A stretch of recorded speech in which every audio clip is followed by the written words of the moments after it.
बिहार का ये स्वभाव है कि जो बिहार से स्नेह करता है, बिहार उसे उस प्यार को कई गुना करके लौटाता है। ये स्तंभ बिहार के गौरवशाली अतीत का प्रतीक तो बनेगा ही, साथ ही ये बिहार की कोटि कोटि आकांक्षाओं को भी प्रेरणा देगा। बिहार विधानसभा का अपना एक इतिहास रहा है और यहां विधानसभा भवन में एक से एक बड़े और साहसिक निर्णय लिए गए हैं। आजादी के पहले इसी विधानसभा से गवर्नर सत्येंद्र प्रसन्न सिन्हा जी ने स्वदेशी उद्योगों को प्रोत्साहित करने, स्वदेशी चरखा को अपनाने की अपील की थी। आजादी के बाद इसी विधानसभा में जमींदारी उन्मूलन अधिनियम पास हुआ था। बिहार पहला ऐसा राज्य बना जिसने पंचायती राज में महिलाओं को 50% आरक्षण दिया। बीते 100 वर्ष में ये भवन, ये परिसर कितने ही महान व्यक्तित्वों की आवाज का साक्षी रहा है, लेकिन इस इमारत ने इतिहास के रचयिताओं को भी देखा है और खुद भी इतिहास का निर्माण किया है। एक और, बिहार में चंपारण सत्याग्रह जैसे आंदोलन हुए तो वहीं इस धरती ने भारत को लोकतंत्र के संस्कार और आदर्श पर चलने का रास्ता भी दिखाया। दुनिया के बड़े भूभाग सभ्यता और संस्कृति की ओर अपना पहला कदम बढ़ा रहे थे, तब वैशाली में परिष्कृत लोकतंत्र का संचालन हो रहा था। जब दुनिया के अन्य क्षेत्रों में जनतांत्रिक अधिकारों की समझ विकसित होनी शुरू हुई थी, तब लिच्छवी और वज्जी संघ जैसे गणराज्य अपने शिखर पर थे। हमने भी और बिहार वासियों ने तो खास दुनिया में डंका बजाते रहना चाहिए कि we are a mother of democracy. और बिहार की गौरवशाली विरासत, पाली में मौजूद ऐतिहासिक दस्तावेज भी इसके जीवंत प्रमाण है। बिहार के इस वैभव को न कोई मिटा सकता है, न कोई छिपा सकता है। बिहार का ये स्वभाव है कि जो बिहार से स्नेह करता है, बिहार उसे उस प्यार को कई गुना करके लौटाता है। आज मुझे बिहार विधानसभा परिसर में आने वाले देश के पहले प्रधानमंत्री होने का सौभाग्य भी मिला है। मैं इस स्नेह के लिए बिहार के जन जन को हृदय से नमन करता हूं। मुख्यमंत्री जी का, स्पीकर महोदय का भी हृदय से बहुत बहुत आभार व्यक्त करता हूं। साथियों, मुझे कुछ देर पहले शताब्दी स्मृति स्तंभ के लोकार्पण का अवसर भी मिला। ये स्तंभ बिहार के गौरवशाली अतीत का प्रतीक तो बनेगा ही, साथ ही ये बिहार की कोटि कोटि आकांक्षाओं को भी प्रेरणा देगा। अब से कुछ देर पहले बिहार विधानसभा म्यूजियम और विधानसभा गेस्ट हाउस का शिलान्यास भी हुआ है। मैं इन विकास कार्यों के लिए नीतीश कुमार जी और विजय सिन्हा जी को हृदय से बधाई देता हूं। मुझे विधानसभा परिसर के शताब्दी पार्क में कल्पतरु के रोपण का भी सुखद अनुभव मिला है। कल्पतरु के विषय में मान्यता है कि हमारी आशाओं आकांक्षाओं को पूरा करने वाला ये वृक्ष है। लोकतंत्र में यही भूमिका संसदीय संस्थाओं की होती है।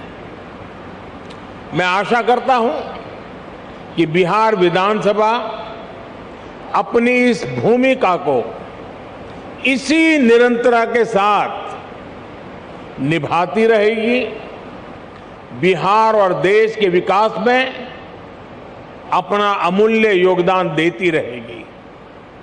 साथियों, बिहार विधानसभा का अपना एक इतिहास रहा है और यहां विधानसभा भवन में एक से एक बड़े और साहसिक निर्णय लिए गए हैं।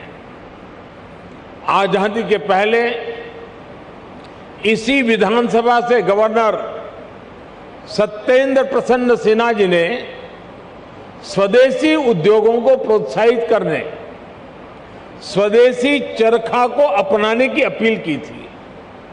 आजादी के बाद इसी विधानसभा में जमींदारी उन्मूलन अधिनियम पास हुआ था। इसी परंपरा को आगे बढ़ाते हुए नीतीश जी की सरकार ने बिहार पंचायती राज जैसे अधिनियम को पास किया।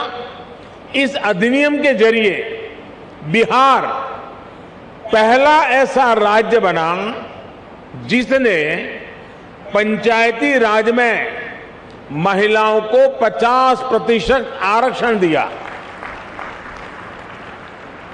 लोकतंत्र से लेकर समाज जीवन तक समान भागीदारी और समान अधिकार के लिए कैसे काम किया जा सकता है, ये विधानसभा इसका उदाहरण है। आज जब मैं आपसे इस परिसर में विधानसभा भवन के बारे में बात कर रहा हूं तो ये भी सोच रहा हूं कि बीते 100 वर्ष में ये भवन, ये परिसर कितने ही महान व्यक्तित्वों की आवाज का साक्षी रहा है। मैं नाम अगर लेने जाऊंगा तो शायद समय कम पड़ जाएगा, लेकिन इस इमारत ने इतिहास के रचयिताओं को भी देखा है और खुद भी इतिहास का निर्माण किया है। कहते हैं वाणी की ऊर्जा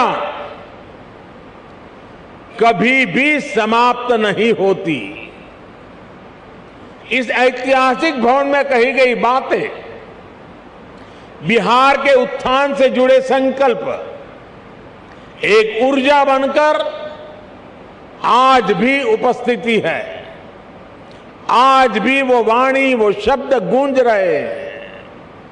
साथियों, बिहार विधानसभा भवन का ये शताब्दी उत्सव एक ऐसे समय में हो रहा है जब देश अपनी आजादी का अमृत महोत्सव मना रहा है। विधानसभा भवन के 100 साल और देश की आजादी के 75 साल, ये केवल समय का संयोग नहीं है, इस संयोग का साझा अतीत भी है और सार्थक संदेश भी है।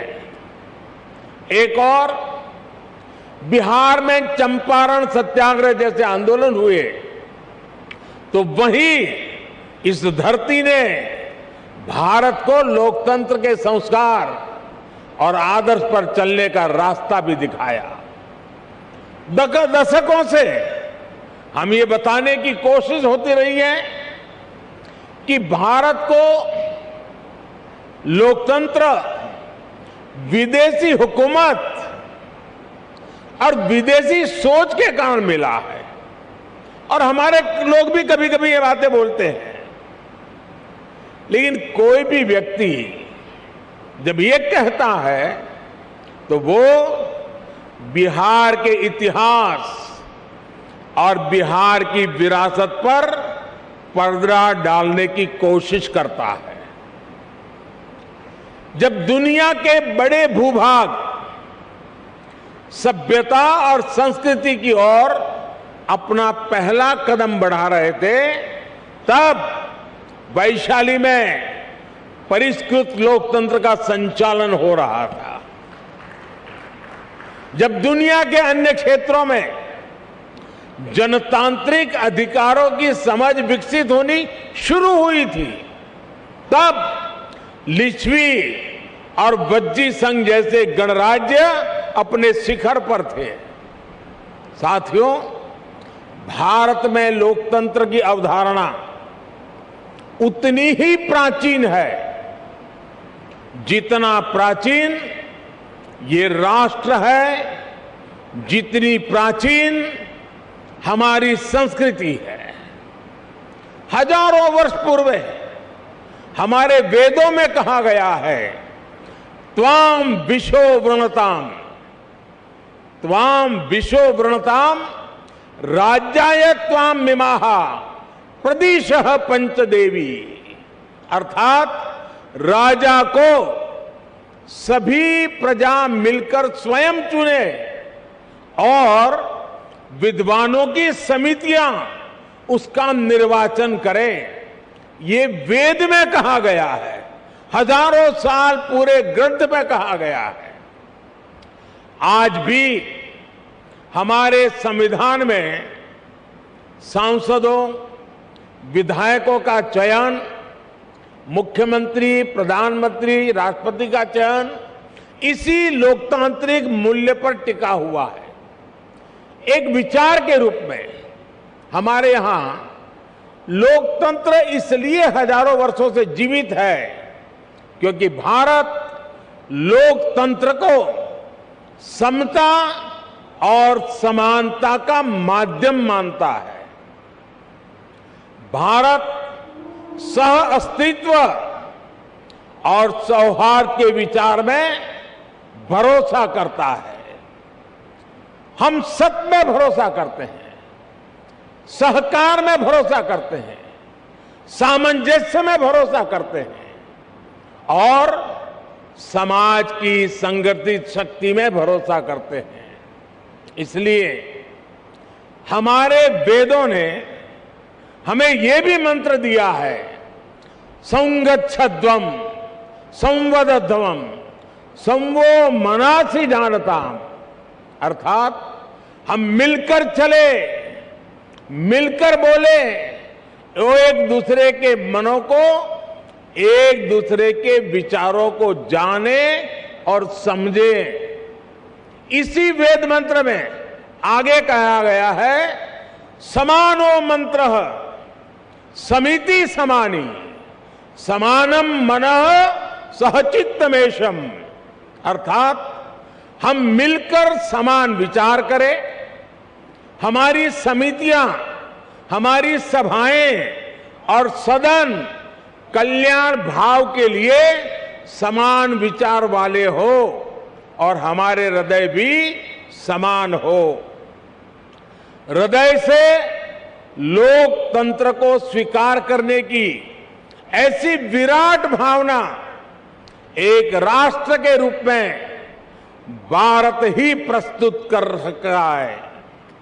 इसलिए मैं जब भी दुनिया में अलग अलग जब देशों में जाता हूं, बड़े वैश्विक मंचों पर मौजूद होता हूं, तो मैं बहुत गर्व से कहता हूं, क्योंकि हमारे कान में किसी न किसी कारण से एक शब्द भर दिया गया है।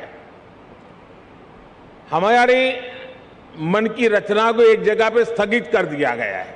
हमें बार बार सुनाया गया है कि we are a largest democracy of the world. हम दुनिया की सबसे बड़े लोकतंत्र है और हम भी उसी को स्वीकार कर लिया है बार बार सुनने के कारण। मैं आज भी दुनिया के मंच पर जब भी जाता हूं, बड़े गर्व से कहता हूं कि विश्व में लोकतंत्र की जननी ये भारत है। भारत मदर ऑफ डेमोक्रेसी है और हमने भी, और बिहार वासियों ने तो खास, दुनिया में डंका बजाते रहना चाहिए कि we are a mother of democracy